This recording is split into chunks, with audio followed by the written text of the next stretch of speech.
Hello everyone, I am Bradley Sward, Associate Professor of Computer and Information Science at the College of DuPage in Glen Ellen, Illinois. This video today is going to look at homework example 11B, conditional processing part 1, the second problem from that homework assignment. So this one is definitely more challenging than the previous ones. And so the problem is a power function. So something like 3 to the 5th power is going to be 3 times 3 times 3 times 3 times 3. That's what power means. We're just going to use integer powers. We're not going to be doing any numerical analysis or anything more complicated. And at the end of the day, 3 to the 5th power is 243. And this is just one example. If we can do one example and we can make the algorithm work, we can do so for pretty much everything. So let's talk about what we're trying, how do we accomplish this without using multiplication with just pure additions. And then I'll show you Stack Overflow, and I'll give you I'll give you an algorithm, and then I'll give you the code, and we'll step through the code to show how it all works. A little different than other ones. I'm not going to be writing out the code line for line, but you will have a solution by the end of this video here. So if I have 3 to the 5th power, what I would like to be able to do is at least start out with 3 squared.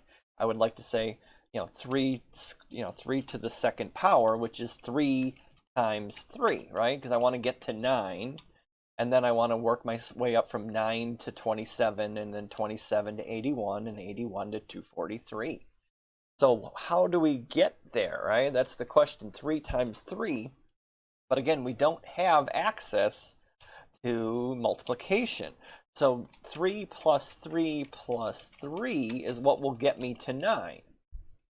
Move this over here, right? I mean, just that is what we're dealing with here. And so the algorithm goes as such. For me to process one power, or to basically go to the next power, I take whatever the x, because this is x to the y power, right? That's what we're essentially doing here, is x to the y power. And so, and I can't get, maybe I can, I don't know, move this over a little more so we can see this a little bigger. I want x to the y power.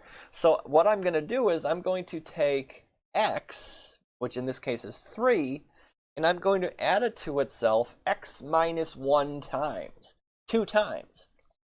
3 plus 3 plus 3. The number is 3. The number of additions to itself is 2.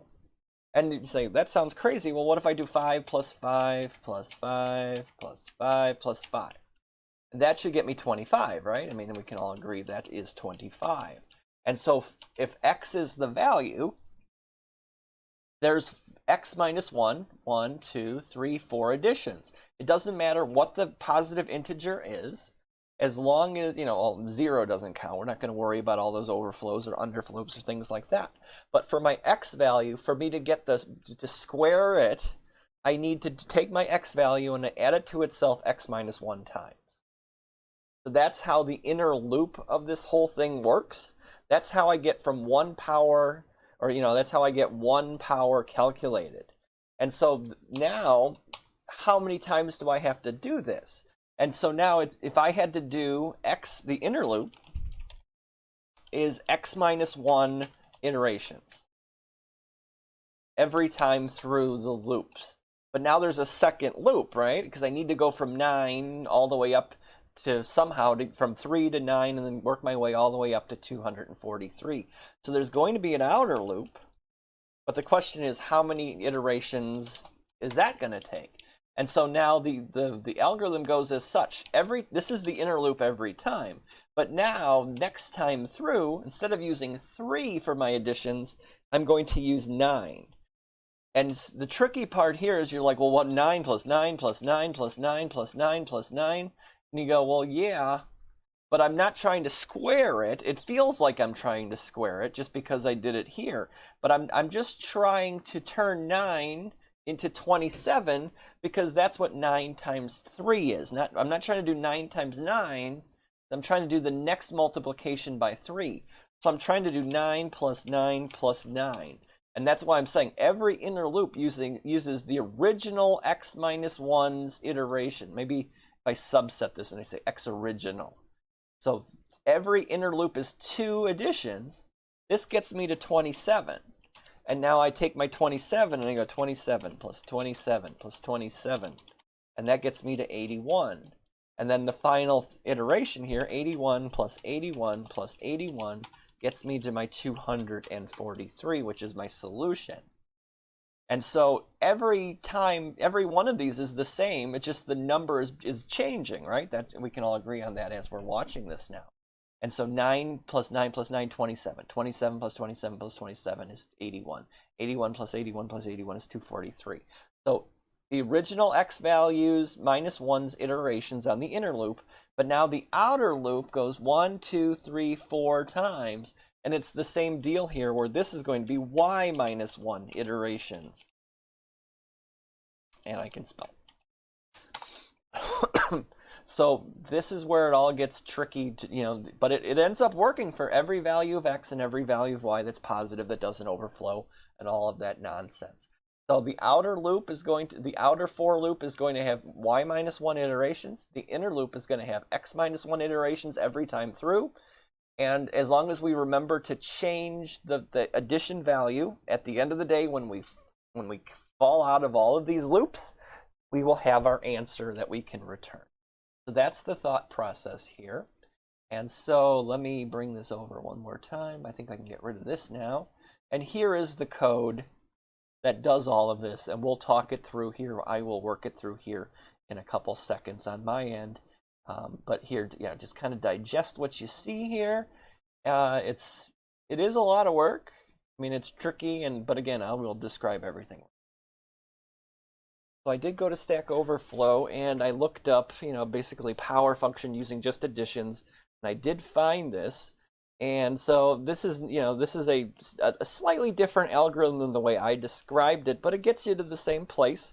They started with zeros. I'm starting with my x value being 3, and that's, so we could tweak this pretty simply to get us to where we need to go. So we don't need to have the, do we need the extra variables? Do we not? All that jazz. But again, it's the same description. I have an inner loop where I'm adding, and then again, I'm resetting my temporary value that I'm going to add over and over and over again, and then I'm redoing the loop. So the description of this is exactly what I did when I was talking it out loud here. So this is pretty good code for for writing this in C or Java, or translating this into Python or some other language. So coming back now, so here is the code, and so give me a second here. I'm going to set this up a little differently now, and now we can step through the code. And this basically is just, the translation from assembly, or from C++ or Java essentially into C++. Okay, so let's jump right into it. So I'm trying to turn 3 to the 5th power into 243. So let's just say when our program starts up, I don't know how I just did that. What did I just do? Okay, so when our program starts up, let's just say there has to be certain values inside of here. So let's just say EAX is 3, even though the numbers are going to be crazy large in reality. I'm going to put these numbers off to the side, so when we come back at the end of this, we understand where we're coming from. Let me center them now. We'll just leave this. These are these are the same values. We're just going to show this because when we start changing things around, we're going to want to remember what they were. This is when the program started. What are the values of these registers when our program starts just out of nowhere? And right alignment, right alignment, left alignment. That's not it. There we go. Okay, so when the program started, these are the values for this. So just keep that out of your mind for the time being. Okay, so I start my program in main. I go, okay, let's put 3 into the EBX register. Let's put 5 into the ECX register. And then now we're going to call the power function. So now there's stuff going on to the stack when you do a call, but that's not a now problem. That's a chapter 8 problem. So let's not worry about putting that information onto the stack. But now we've essentially, so when I get to here, I run my program. I go, okay, there I go. I hit F11, and it brings me up into here. And this is where we are in the power function. So I've discussed a few times when it comes to pushing and popping things that are being modified by my function. And this is a great example. I'm going to be modifying EAX, EBX, ECX, and EDX in terms of figuring out the solution to this problem. What is 3 to the 5th power? But I'm only modifying EAX. That's the only contract I have. If I just go and change all the registers, which are variables sitting on the CPU, you're probably going to get angry at me when I come back here and I've, basically blown out your workspace, to do the work. And granted, there is a limited workspace to get the job done, but at the end of the day, only the EAX register, because that's one of the things we've agreed on, everyone has agreed on over the years, the EAX register will hold the return value of this function. So let's just say I'm going to push, this is our stack. Stacks work our way up, first in, last out. First in, first out. That is what a stack does. So I'm going to push the EBX value, which is the 3. I'm going to put that onto the stack. Okay. EBX is 3. I'm sorry, coming back to this, maybe not when the program started, but when the function started. Let me just I don't want to confuse anybody too much, but this is 3, this is 3, this is 5, this is 2. We don't necessarily, forgive me for the previous, I just don't want to re-talk over 5 minutes of stuff there. So, so when the function started up, these are the values stored inside of these registers. And so the program, why would we care about that? We don't necessarily care about that. We only care about when the function starts, these are the values, and when we return, the EAX register will be modified, but we're going to put back the 3, the 5, and the 2 into its proper places. So let me just center this real quick. Alignment, center. Oops, I keep doing that. I don't know what that is. Okay, so now I've put whatever EBX is, which is 3, onto the stack. I'm going to put F10. I'm going to put ECX onto the stack. I'm going to put a 5 onto my stack. All right, F10. And I'm going to put EDX, which is a 2. I'm going to put that onto the stack. Okay, so now I have all this information on the stack. And now I'm going to start, now I can start actually doing my work because I've saved all of the data for later. And so I'm going to say move, basically EAX equals EBX. So I'm going to, in this case, nothing needs, the 3 goes in here. The 3 goes in, from EBX to EAX. I always have a habit of choosing the perfectly wrong numbers for this. So that's going to hold the X value, because that is our X value, right? That's 3 here. And then I'm going to go ahead, and this is all startup costs. This is only going to be done one time through our whole function call. Whatever is in EBX, which is our 3, is going to be moved into EDX as well. And so this is supposed to also be X. Sorry about that. Okay, so I have my 3, and I go from, so I'm moving information around. EAX is going to hold X, EDX is going to hold X, and EBX also holds X. I know there's a lot going on here. I probably can simplify this a little bit, but I have a working solution, and that's good enough for today. So I'm going to immediately decrement EDX. So this is our X minus 1 that we were talking about earlier. The number of inner loops that we need is X minus 1. So we're storing that as our go-to value. And so I'm also going to decrement what's in ECX. So this is going to become a 4, and this is going to be Y minus 1. So we have X minus 1 and Y minus 1. We have our 2 loop counters from the previous discussions. And so that's where we start. Edit. What happened? What did I do? F10? Uh-oh. Hold on. Let me run this one more. Oh, because I made that change to the code. 1 second. Let me run this again. F11, F10, F10. Okay, so F10 all the way through. And you can run your own watches. I just want to do it over here because it's a little more visual as I'm going through here. Okay, so now we're ready to do the main loops a couple times over to get the job done. And we've already discussed this. So this just gets the job done. So now I'm going to push ECX onto the stack. And the reason I'm doing this is because we have 2 loops. We have a loop and a loop. And we need to maintain the separate values for each of the 2 loops, but we only get to use the one ECX register. Remember, whenever I hit a loop operation, all I care about under the hood is what is in ECX. It doesn't matter how it got there. It doesn't matter who did what. It only decrements ECX and then checks to see if it's 0. So this is my outer loop, which I will check up here. You'll see there's a pop here. There's a push and a pop. There's always got to be a pop for every push if you want to do things correctly. But for right this moment, I'm going to push this 4 value onto the top of the stack. Okay, so then now what I'm going to do is I'm going to say, okay, move EDX, move the 2 in there, because that is now moving into my inner loop. And so now I can do my inner loop. Oops, F10. And now I can say, okay, take whatever's in EBX, which is 3, add it to whatever's in EAX, which is 3, so I get 6. And I do this, and then so I loop, subtract 1 from ECX, and I go, are you 0? And you go, nope. So we loop again, whoop, come back up, add whatever's in EBX, which is 3, add it to 6, I get 9. Okay, loop again, decrement ECX, and check to see, hey, are you 0? And you go, yes, I am. And now I fall through because the loop is completed because this is 0.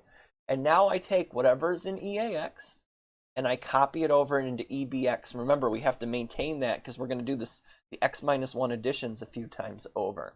So now EBX is 9. I F10 this. I can't just jump right to loop outer because this would fail on me.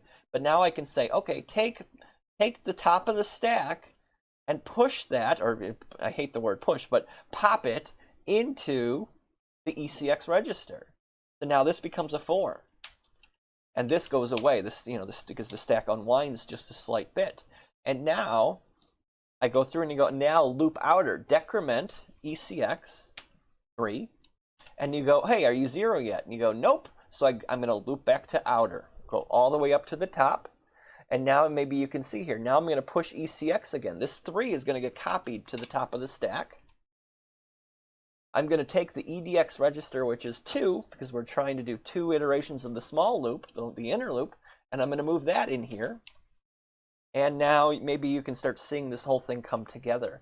I'm going to take the 9 that's in EBX and add it to EAX to get 18. You can see this loop inner. Subtract off, go, are you 0? Go, nope. Excuse me. And then I come around, add 9 to whatever's in EAX, make that 27. And I go loop inner, and I go, hey, I'm 0 now. I fall through. And I take whatever's in EAX, and I copy it into EBX. I pop off whatever's here, this 3, copy it into here, and remove this from the stack. Loop outer, subtract 1 from ECX, and go, hey, are you 0 yet? And you go, nope. And now there's going to be a couple more loops to this, right? So now push ECX, push this 2 onto the stack, move whatever's in EDX into ECX, which just happens to be the same value, so 2 gets copied in. And now I go, hey, 27, add yourself to 27, make yourself 54. Loop inner, come down to 1. Are you 0 yet? Nope. So come back around and add 27 in to make this 81. Boom, boom. Loop again, go, hey, I'm 0 now. I'm done. I fall through. Take the 81 that's in EAX, copy it into here. Pop ECX, so take the 2 that's here, copy it into ECX. Do the loop operation, which means decrement first, and then check, are you 0 yet? For those of you bored with this, we're almost done. And now we'll loop again. It's not 0 yet, and so now I'm going to push ECX, put the 1 on the stack. Okay, and I'm going to replace ECX with whatever this is, the 2. And then I'm going to do this again and go, hey, 81, add yourself in. I'm 162 now. And then loop, 1, not 0 yet. Come back around again. Add in. I get 243. Loop again. I go, hey, now I'm 0. I fall through. And now, there's no way around this. But so I copy the 243 into here. And so then now I pop ECX, take this value here, 1, and I bring it in over here to ECX. And now I do the loop. I decrement this, and you go, hey, I'm 0 now. I can fall through. My function is complete. And so there you go. I have my 243. And I guess technically I could return either EAX or EBX, but as we've discussed, the return value is always placed in the EAX register. Excuse me, I need a drink here. Man. And so since the EAX register holds the value, there's nothing more to do with the EAX register. But as you notice, everything else, like as we discussed earlier, has been completely changed. Maybe not EDX. We could do a check to see if we really need, to fix up the push and the pop. But for right now, we can see that, let's just say, everything has been modified. EBX has definitely been modified. ECX has been modified. And EDX as well. It just might be a coincidence that EDX is holding it too. But it might not. There might be a good reason why this is the way it is. But just to be on the safe side now, what we do is, now we can pop everything back, because we still have 3 more things on our stack.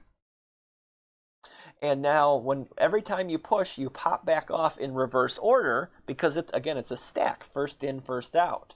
And so if I take the top of the stack and I copy it and move it over into EDX, that was the last one to be pushed. So this 2 will go here, and since it's a pop, the stack is unwound a little bit. And now the ECX register, whatever's the top of the stack, will get copied into the ECX register. There's my 5. I hit delete because now I've popped that. And now I take the top of the stack and I put that value into EBX. And so now you can see why we do all the things we do. So the EAX register is modified. That's part of our contract. We told you we're going to blow it out, but everything else that we use in this function is the same value it was when it first started. And so when I return back to main, I don't have to worry that your function is terrible and it modified all my registers and I have to move on. Nope. I can be safe knowing that I can still use EBX, ECX, and EDX as if nothing ever happened to it. You changed everything, but you put everything back to how it was when things started. So now I can run my program and my output comes out as 243. And it works for anything. So like, 2 to the 8th power will get me 256. I don't have to do this over and over and over again. But you can see, oops, let me run this. 2 to the 8th power gets me 256. So anything that doesn't use zeros, anything that doesn't overflow, I didn't do any test cases because it's already challenging enough in assembly language. But that's why we have assemblers and compilers to do all this hard work for us. So that covers this problem. Longer than I anticipated talking, but I think it's a good talk. I think it kind of works through a lot of the issues, a lot of the topics that we've been covering up to the start here, at the end here of part 2 of our class, and ready for our exam. So as always, if you have any questions or concerns, swardb@cod.edu, or comment below, and I'll get back to you as soon as I can. So for everybody in my class, good luck on the exams. I'll have your scores back as quick as possible. If you have any questions, as always, please get a hold of me before the exam period so I can answer them. Thanks for sticking it out with me as always. Have a great day, everybody. I'll see you next time.